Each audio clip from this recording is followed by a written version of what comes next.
All right, I'm sitting here with Courtney. How you doing? Hi, how are you? I'm good. Do you just want to tell me a little bit about yourself and like how old you are, where you're from, stuff like that? I'm 32. I'm from Binghamton, New York.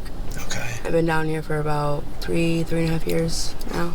Okay. What brought you to the Philly area? I had a boyfriend that went to college around here, and he ended up in a rehab, and the sober house was on 40th Street, and everybody talked about Kensington, so we ended up down here for like a year stretch, and I met him in sober, like a IOP group thing. Okay. And he brought us down here when we relapsed. Okay. Now, so were you using heavy drugs prior to coming to Philly? Oh yeah. Okay, so you already had the habit. Yeah, but I had a warrant out, and I got a bunch of money from the PUA, and I'm like, let's go. All right, let me...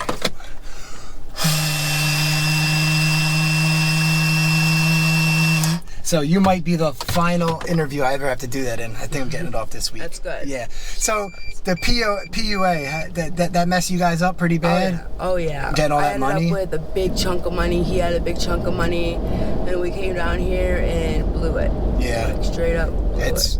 Everyone I talked to that got the PUA thing. Well, people in addiction, they said it was a disaster. Oh, it was, because then all of a sudden the money's gone, and then what do? I was doing 7-8 bags shots a time, and I came down with a habit that was terrible, and no money, and we tried to go to detox after that, and we ended up getting hit by a car, and he was in a coma for 7 months. Jeez.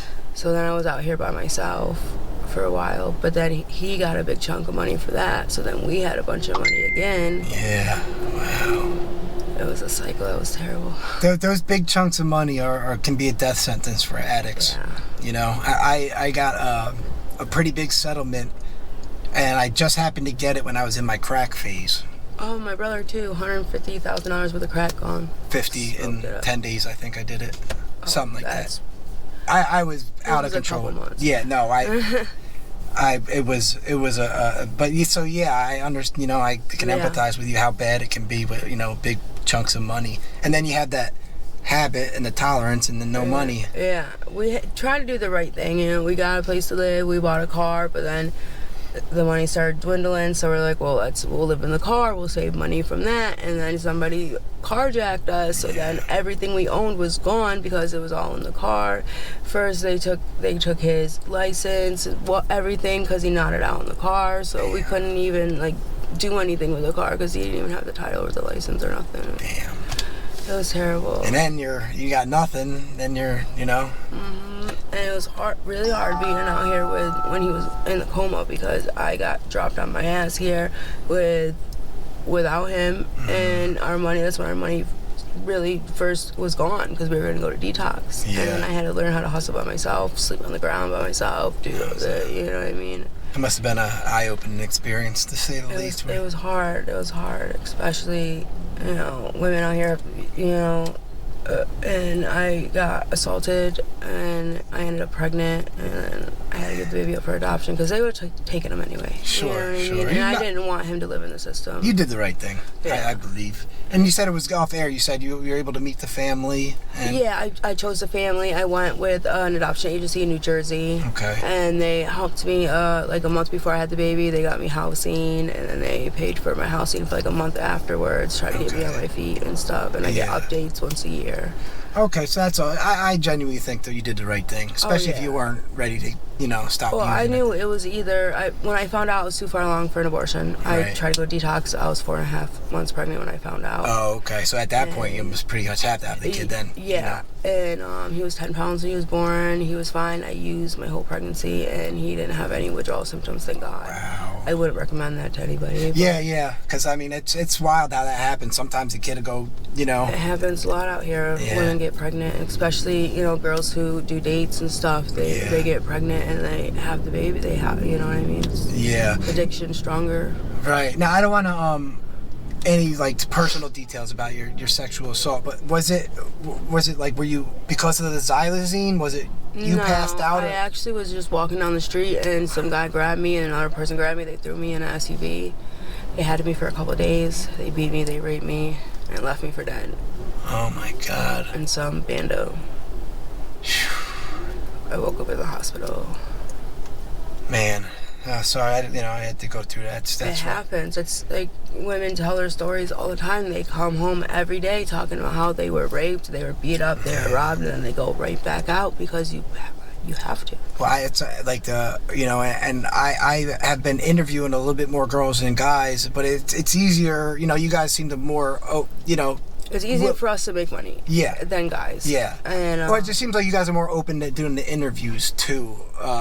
Just what I noticed, but man, it's scary what you guys have to deal with down here. Yeah, and it's I could just go home, but you know what I mean. But the xylazine, they don't have that anywhere else. And I'm not being trank sick for 3 weeks. Right now, you went through the trank sick before. It was terrible. Yeah. I went home. I was doing fentanyl. I was doing heroin, a lot of it, and I was still sick because of the xylazine. It's like a benzo withdrawal. Is it really? Ooh. Yeah, I was having seizures. It was terrible. I was delusional. When I went to rehab, when I found out I was pregnant, I ended up in New York City, and because I went to 5 or 6 different detoxes and don't even remember it because I was too sick for them to take care of me. Wow, that's so scary. It's you hear the horror stories about just regular withdrawal with heroin and stuff. But now I'm hearing the fentanyl. It's so much worse. I've been doing drugs for a while, and I did the heroin withdrawal. I did the fentanyl. So you did the withdrawal. regular brown H. Yeah, and I thought it was terrible. This this is so much worse. You get sick in 4 hours instead of 12. Wow. And it's not just a sickness like the throwing up, the sweating immediately. It's not like you start to get a little bit and then a couple hours later it's immediately you wake up throwing up. Wow. Do you pee yourself a lot? Yeah, the trinket's weird. I don't know what it is. People throw themselves off chairs. They have muscle spasms a lot. You better go pee before you do your shot if you're not out, you're peeing your pants. Or even just the urge will come on like that and you got 30 seconds. So, Cece here, yeah. I talked to her and we'll be in a mid-conversation and she'll be like, I gotta pee right now. And it's she'll just drop her pants or And if you I peed myself more times than I want to say. And a lot of people, it's embarrassing, but it's not embarrassing because it's the drug. But I'm talking to so many people that just wake up with shit in their pants. It's terrible. You get sick so fast. Yeah. And you're scared to sleep because you're going to be sick, and you're not going to sleep without anything because you're going to wake up so sick you're not going to be able to get anything. Well, quick question. So are you able to fall asleep on the fentanyl withdrawal if you try? No. See, I've talked to a bunch of people that said they're actually able to sleep on it. I was like, what the hell? No, the withdrawal, maybe a few days in because you're exhausted and delusional and you don't know what's going on. But if you know you're sick and you can't, at least I can't. Yeah. Because I know I'm going to wake up sicker. Yeah. And that's the scariest thing about here is that you're constantly worried about money and constantly worried about withdrawal. You can get money, you could have the stuff in your hand, you're fine, you do your shot, and then immediately when you come down, you're like, I gotta get money, I gotta get drugs. That quick, you just know it's never coming. ending. Man. All day, all night. When I used to calm down, whatever, with the regular H, if you didn't have a lot of money, $30-$20 will last you all day. 2 bags. $10 bag, you do one, 12 hours later, do another one. It's not like that. And then you just got to wake up and hurry up and figure out what you're going to do. And sometimes the bags are all trank, so you don't get right because you need that fentanyl. Yeah. Or they're all fentanyl and not enough trank. And a lot of people do speedballs now because we weren't getting high off the fentanyl, and now we have to do coke with it. And people are fishing out because it's bath salt, getting hot veins, seizing out. It's not even just dangerous to OD now. You have to worry about having seizures and the artery and doing too much coke and brain damage. It's everything. It's so much worse than it used to be. Yeah. People don't understand. Damn straight. I don't even like to tell people I was down here getting high because it's a completely different animal. You know what I mean? Than what you guys are doing now. I just interviewed a girl and she had the date rape drug, GHB, in her system. There was ketamine, and she pretty much popped hot for everything, and she was only doing fentanyl. I popped hot for meth. I popped hot for every psych drug. They were putting psych drugs in there. People were saying that they were putting meat tenderizer. Yeah, Seroquel, all types of crap. Everything, anything. They don't care. They just want to make money. It's so crazy. Now, a couple more questions. We'll let you go. You just spent a good amount of time in the hospital, right? Yeah. Now, what was that for? A lot of people out here get the sores on them from the xylazine. thankfully I don't. Okay. But I have gotten like abscesses in my joints. I'll get septic and they'll be inside of my body. I had to have surgery on my hand before, on my hip, and I had a mass on my spine that they just found when they were doing my surgery. And it's almost worse because I don't know it's there until it's too late. Yeah, like one day I'll wake up and not be able to move, and I'll be septic. I'll be in shock. So you're like getting the sores, but on the inside. So Pretty much. So you can't even see them. No, yeah, but I've seen multiple people die from being septic from these sores, or get their limbs cut off. Well, with Dominique, I thought she was gonna Yeah, I thought she was gonna lose her hand too. I have my friend, her whole hand's black and her fingers are slowly falling off. She won't go to the hospital because they're too scared to be sick. Man, that is so wild to me. Like I had with Jess with a bad leg. I had to give her money. I had to like bribe her to go to Of course, you're too scared to go there sick, and you have to you want to be high when you get there, and then they can't give you enough methadone. They can't give you enough anything to get you right. I was on a very high dose of methadone, I was still sick. Man. 400 milligrams oxy, all of it. Like it's just it's not enough. And you are looking now to get. Because like you said, you went and you were in the hospital, then you got on the methadone program. Yeah. And then, something happened and you got kicked off. My insurance got messed up, everything. But like I said, I'm from New York and I want to go home. I promised my daughter I'd be home in May. I'm trying to get there before May. Okay. I'm sick of breaking her heart, and I'm gonna die out here, and no one's gonna know who I am. Nobody even knows my last name. I'm gonna be in either a freezer for months or rotting somewhere. Or you're going to be in a potter field over in Northeast Philly. My body's going to rot away, and my mom won't know where I am for 6 months, and that's the scariest thing. It is. Especially because you're from New York, so it makes it even that much harder. Yeah, even if they put up flyers of me around or something, no one's going to know. I have no family here, no home friends. So we talked a little bit earlier about, and I'm going to start trying to advocate for you to try to get you back on a methadone program and then to New York. Yeah, I'm gonna see what we can do. I can't go to New York unless I'm on a methadone program, because I'm not going there and detoxing off this stuff. I can't do it. Yeah. And I don't care how much money I have. The drugs in New York won't help me. Yeah. You could hear the fear in your voice just saying it. It's scary. Yeah. Scary. I've done it before. I went to New York on a whim and I ended up right back. So, would you be open to going into a detox again to get put on methadone and get off? I have to. I'm saying that might be the. I have to get out of here. All right.